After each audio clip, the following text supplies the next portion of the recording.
Talking fight fans around the world. Thanks for tuning in for another wonderful episode of Knuckle Up with your boy Mike Gord 4. And today I have somebody special with me. I have Ray from Last Bell Boxing.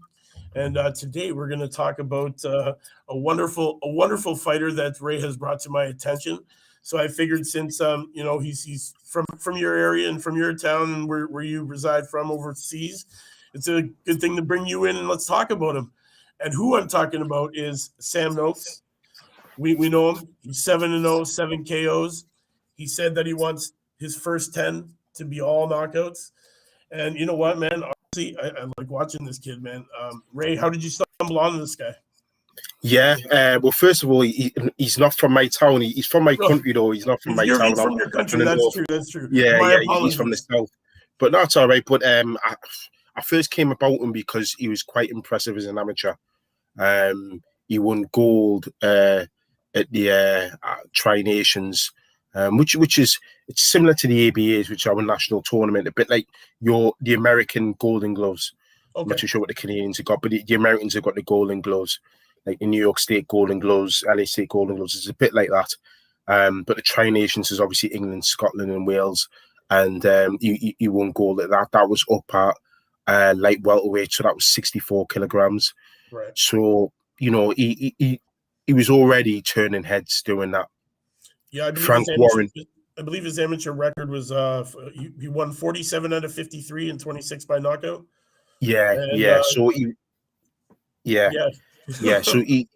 got the reputation of he was touching people and they were going down, and in the amateurs with the big gloves, you've got to take notice of somebody doing that.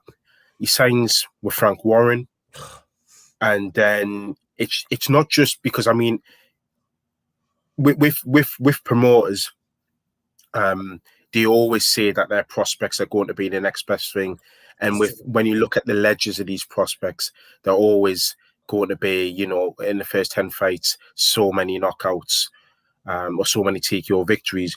But it was the manner that impressed me. It was the manner of his knockouts. His punch variety, his punch selection. He was so economical. He wasn't wasting any punches. He wasn't rushing in. He looked composed. He looked mature. He looked physically strong. He was bullying his journeymen around the ring. These were journeymen which have got, if you look at their records, because they're fighting every week, they were rarely getting stopped. If you look at Lee Connolly. if you look at one of his opponents, Mike, Jordan Ellison, he hadn't been stopped in about 10, 15 fights before that. In fact, he's only been stopped 5 times, and those who have stopped him have gone on to do something. The likes of Lewis Ritson, other boxers, they've gone on to do something on the British stage, the European stage, on the world stage, and Sam Noakes stopped him in convincing fashion. He's not giving his opponents any room to breathe. He sits on the chest. He doesn't telegraph any of his punches. He uses every punch in the book. He's a come-forward fighter. He's strong, and he's incredibly powerful. And he's a very exciting fighter as well. Oh, definitely. I love watching him. As soon as you put me onto him, man, I've watched all of his fights. I'll tell you, one of my favorites that I liked was when he was fighting Delmar Thomas. Mm-hmm. When he put Delmar Thomas down, gave him that straight right, followed by that uppercut, then followed by that next straight right, just laid him out on the ropes there. Goes to show you, man, and he was just relentless. Off the front foot, pushing the pressure the whole time, controlling the pace. And honestly, the way he controls the angles in the ring is very impressive for a guy who's only got 7 fights under his belt as a pro. And he cuts that ring so small. And nobody can get away from him. And then his relentless punching and that power, man. That power is unbelievable. Like, just my body hurts watching it. Yeah. He's a wicked fighter, man. I'm glad that he's been signed to somebody who's going to be able to do something for him. And we got to see him more, man. We got to see him more this year. I know we've already seen him. I think it was 3 times he's already fought this year, and I'm hoping we get to see him again before the year is up. Yeah, I think you'll see a lot more of him.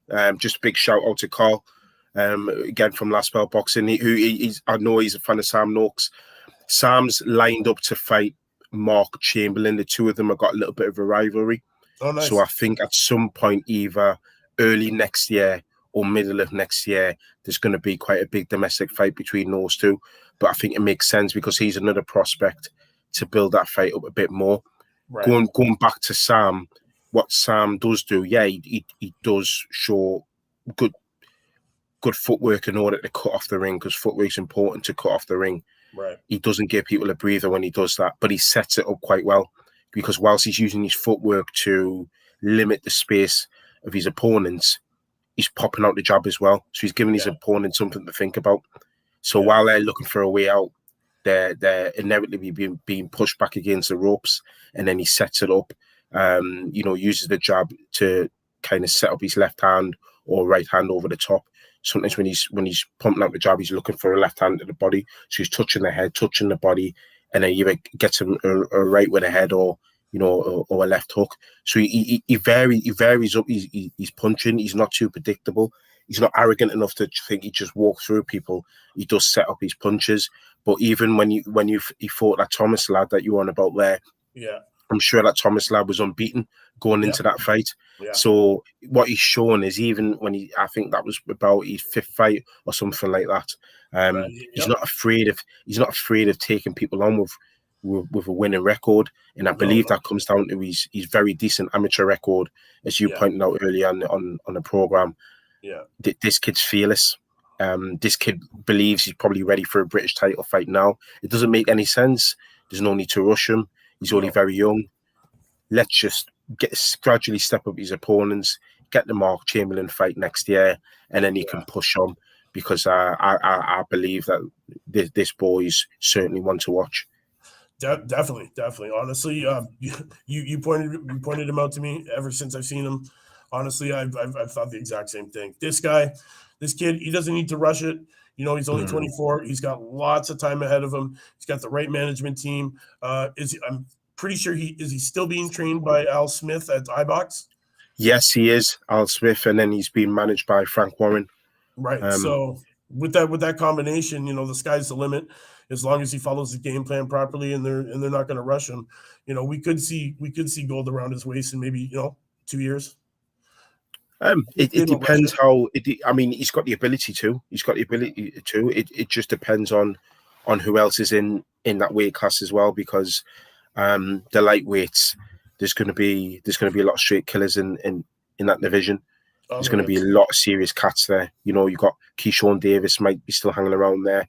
Shakur Stevenson may move up. Garcia's still going to be about there. Haney's still going to be about there. Tank may settle there. So there's some serious dons you've got to pay attention to around that weight class. But he could be the best from Britain there, and he could be knocking on the door, because he's got that type of power that not many people can withstand. Right. No, it's true. It's true, man. When I see these punches, he's definitely been working the right drills, man. To have that kind of body, like, you can hear these body shots, you can feel them. You can feel them when you hit the guy, and it's just it takes a lot to learn strength like that, and to have that kind of strength at 24, that's a big thing.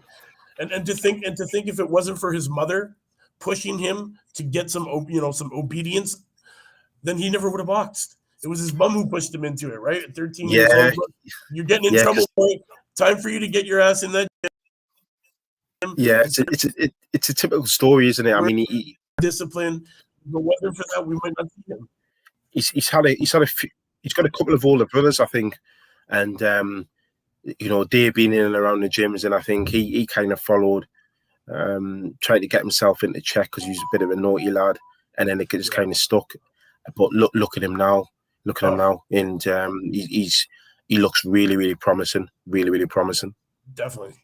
Honestly, whatever they're doing with him, they're doing it right. Honestly, I love watching this kid fight. Guys, I urge you to go out and check this kid.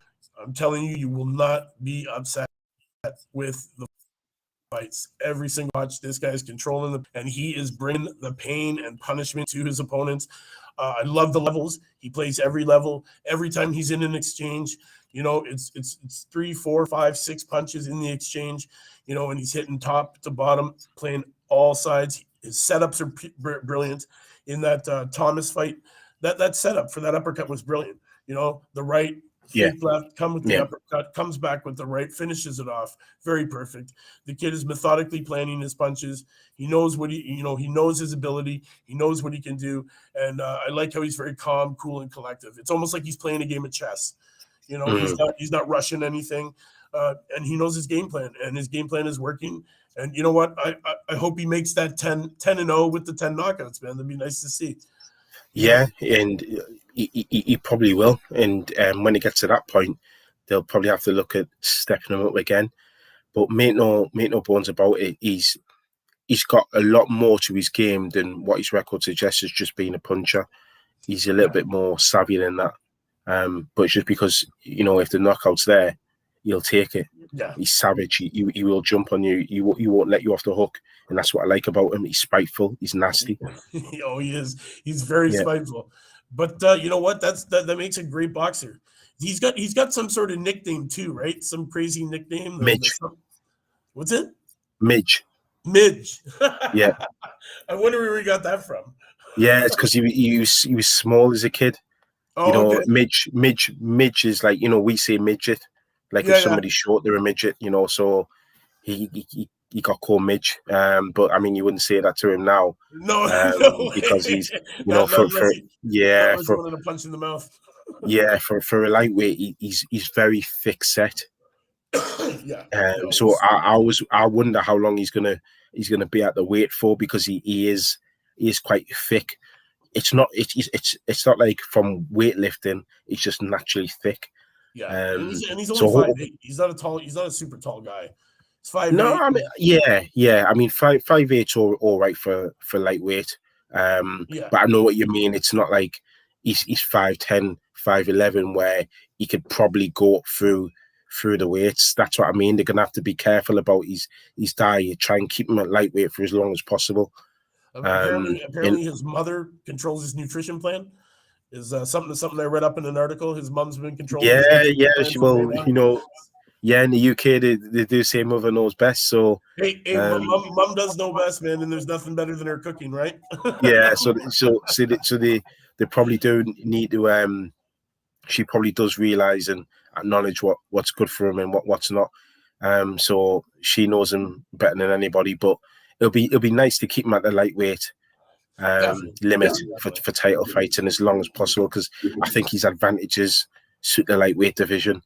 But like I said, he has got very good power. I mean, I'm not seeing a British lightweight put people away in the fashion that he has done so far. That might change, because me, I rarely make judgments on people that have had less than 10 fights, because it's hard to say. It's hard to say in the first 10 fights. Yeah, true, but it's just the manner of his victories, the manner of his wins. It just caught my eye a little bit. So we'll have to wait and see. It's going to be an exciting journey.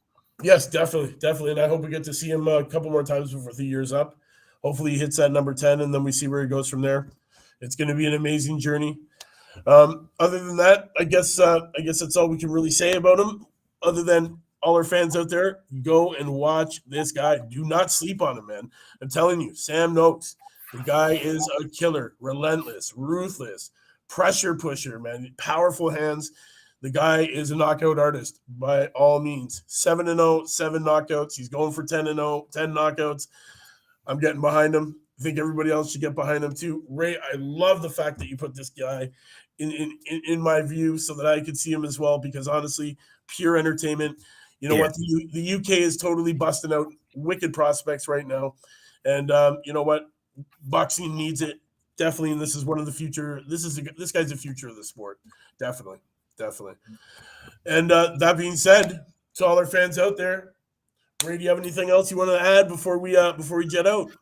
No, apart from when this kid is next on, you'll have to let people know so they can watch him live, and hopefully they'll be as impressed by him as what we are.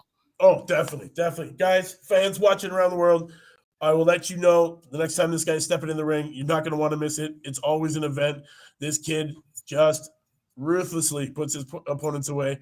He's a great guy, awesome fighter, heavy hands. That's all you want to see in this division, man. And this kid's got it all. So that being said, It's your boy Mike Ord 4. Knuckle up, Jack Cook, subscribe, knock me out those. You know we're always here. Carl, thanks for chipping in on the side. Too bad he couldn't join us today, but I'm sure you'll join us sometime in the week. And Ray, thank you again for coming on, man. Much appreciated. No problem, man. Yeah, man.